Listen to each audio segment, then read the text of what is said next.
Familia querida, el Señor les bendiga y les guarde. El poder de la oración. Santiago 5, del 12 al 20.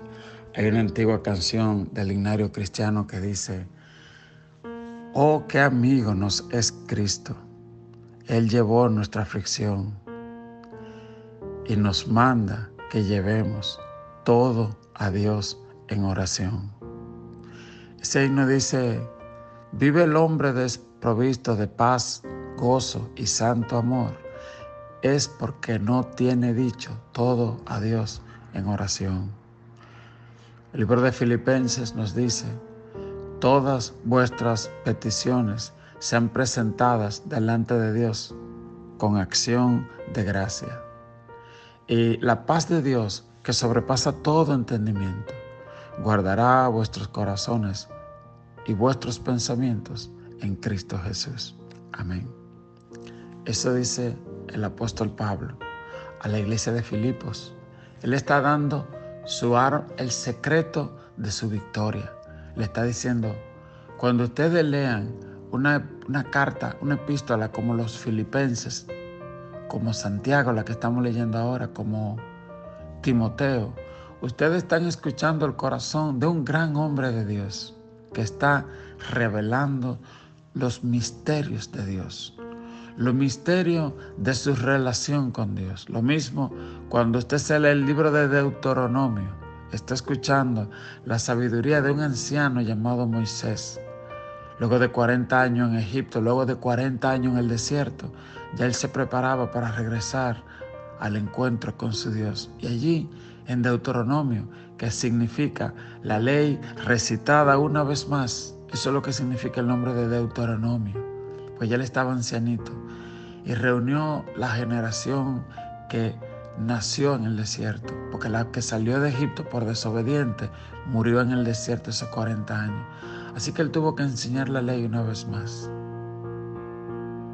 Por eso cuando usted lea la Biblia, el libro es un libro de tesoro muy grande. Y la de hoy nos habla sobre la oración. En el capítulo 5 de Santiago, verso 12, nos dice: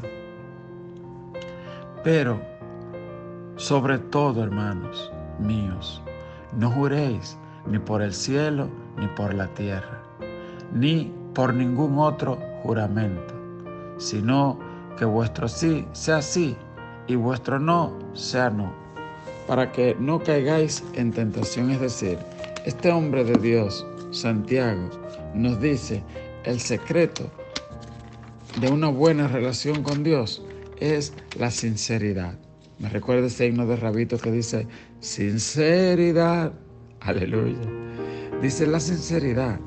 Y cuando usted es sincero, íntegro, claro con Dios, usted no tiene ni que jurar.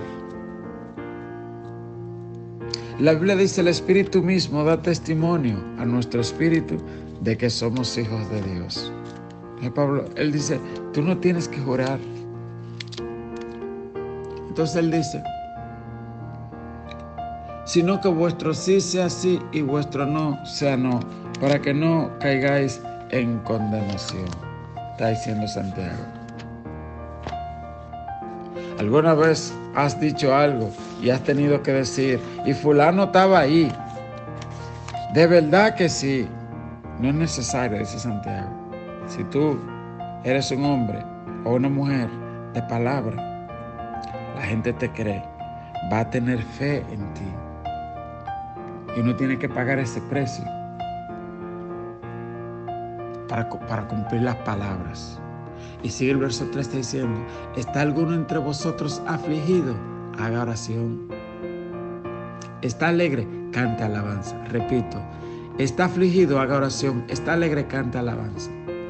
La contradicción de lo que le decía ahorita de Pablo, que él dice: por nada estéis afanosos, decía Pablo, por nada te aflijas.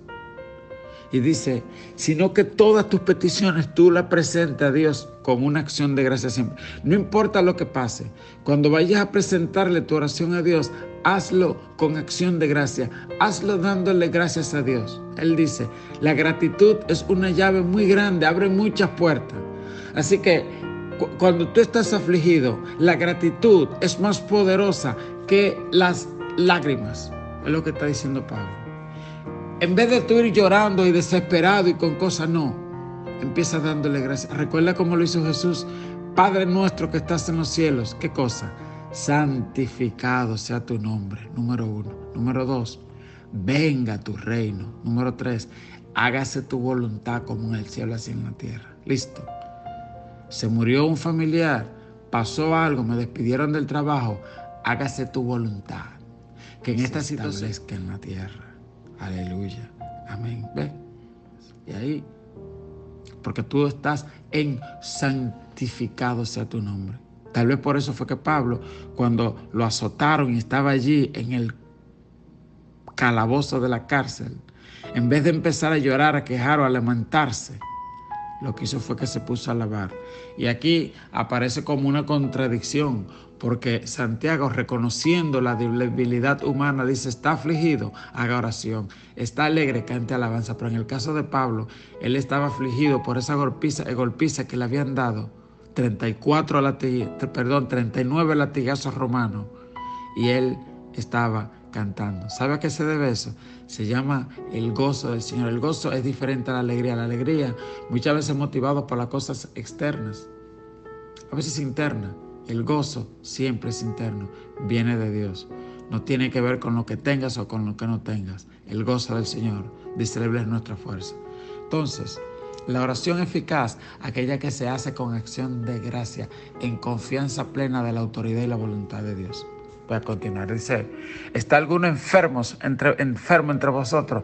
Llame a los ancianos de la iglesia y oren por él, ungiéndole con aceite en el nombre del Señor. Y la oración de fe salvará al enfermo, y el Señor lo levantará. Y si hubiere cometido pecado, le serán perdonados. Precioso esto. ¿Está alguno entre vosotros enfermo? Llame a los ancianos de la iglesia y oren por él, ungiéndole con aceite en el nombre del Señor. El aceite en la antigüedad se usaba para sanar heridas. Por ejemplo, el hijo pródigo fue ungido con aceite, el samaritano con aceite, ¿verdad? Y llevado al mesón para que sea cuidado. Pero en este caso, dice, únjale con aceite. El aceite es símbolo de la unción del Señor. Es símbolo de la sangre de Cristo que fue derramada. El aceite en sí no hace nada, ni tampoco los ancianos. Quien sana es Cristo. Pero cuando hay ancianos, cuando hay obispos, cuando hay hombres y mujeres que se han dedicado a la causa de Dios y honran a Dios, Dios los honra. Porque la Biblia dice, yo honro a los que me honran.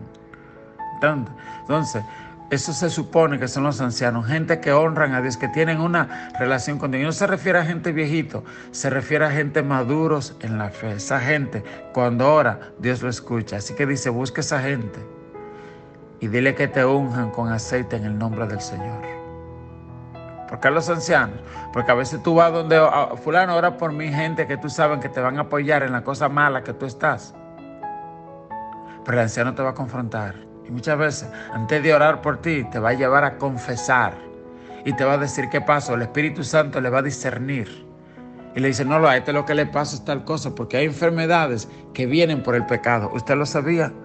En Romanos 5:19 dice, porque así como por la desobediencia de un hombre, muchos fueron constituidos pecadores, así también por la obediencia de los muchos, los muchos son hechos justos. Es decir, dice la Biblia, por la obediencia de Adán, muchos fuimos hechos pecadores.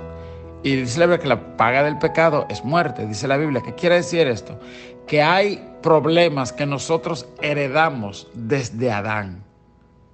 ¿Ok? Como nacimos en pecado, nosotros heredamos parte de esa situación. Pero también hay situaciones que nosotros nos las generamos. Juan 5:14 dice de un hombre que Jesús había sanado. Y dice en Juan 5:14, después le halló Jesús en el templo y dijo, mira, has sido sanado, no peques más para que no te venga alguna cosa peor. En este caso parece que el pecado de él, que la situación de él vino como consecuencia de su pecado. No siempre es así, pero es posible que nosotros atraigamos a nuestra vida situaciones por andar en pecado y Dios trae juicio.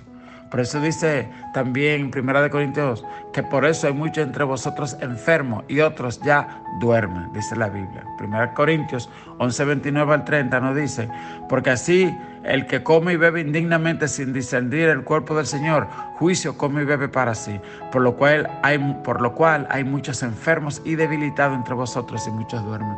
Pablo se refería a la Santa Cena, que había mucha gente que lo estaban tomando irresponsablemente, sabe que estaban mal delante de Dios, y allí estaban como si nada tomando la Santa Cena, ¿verdad? Y entonces queriéndose la lucir delante de los hombres, pero que delante de Dios lo que estaban comiendo era juicio. En resumen, esto es lo que nos dice Santiago. Y nos continúa diciendo en el verso 15, y la oración de fe salvará al enfermo, y el Señor lo levantará. Esto es importante también. Otro punto de la oración eficaz es la fe. La Biblia dice, sin fe es imposible agradar a Dios. Así que primero, pida en el nombre del Señor Jesús. Segundo, hay poder en la oración corporativa. Dios hace cosas por medio de tu oración, pero hay cosas también que Dios activa por medio de personas que Dios le ha dado esos dones. ¿Ok? Lo segundo dice, la oración tiene que tener fe. Hay fe salvadora cuando uno se salva, que acepta a Cristo. Pero hay una fe que mueve montañas, que trae sanidad, que hace que los yugos se pudran. Entonces eso dice, la oración de fe salvará al enfermo y el Señor lo levantará. Y si hubiere cometido pecado, le serán perdonados. ¿Usted ve? Porque hay veces que estamos, para que me sane un dolor de cabeza, pues de tal cosa. Pero tal vez eso te vino por tal cosa que tú estabas haciendo. Y ahí, eso es lo que dice el próximo verso. Dice, confesad vuestras ofensas unos a otros y orad uno por otro para que seáis sanados. Es decir, si tú sabes que tiene una situación, antes de poner al pastor o a los líderes a perder tiempo, tú le dices, oren por mí, porque he andado mal delante de Dios. Y aunque usted no entre en tanto detalle, a nadie le interesa. Y los pastores, por algo que le llaman ética pastoral, lo que usted hable con ellos, salvo que usted lo autorice, eso queda ahí. ¿Entiende? Pero es esto, confesaos pues vuestras ofensas. No vaya con carita a cosas tristes y que, no sé por qué me pasa esto. Pues tú sabes por qué fue. ¿Ok? Entonces, esa es la confesión. ¿Qué otro poder tiene la confesión? Que cuando tú confiesas algo, el diablo pierde la autoridad sobre ti. Hay gente que andan en pecado y no pueden dejar el pecado, es porque no lo han confesado. Cuando tú vas, la Biblia dice, mi pecado te confesé y no encubrí mi iniquidad. Y tú perdonaste la maldad de mi pecado, dice la Biblia en el Salmo 32. Usted lo lee despacio. ¿Ok?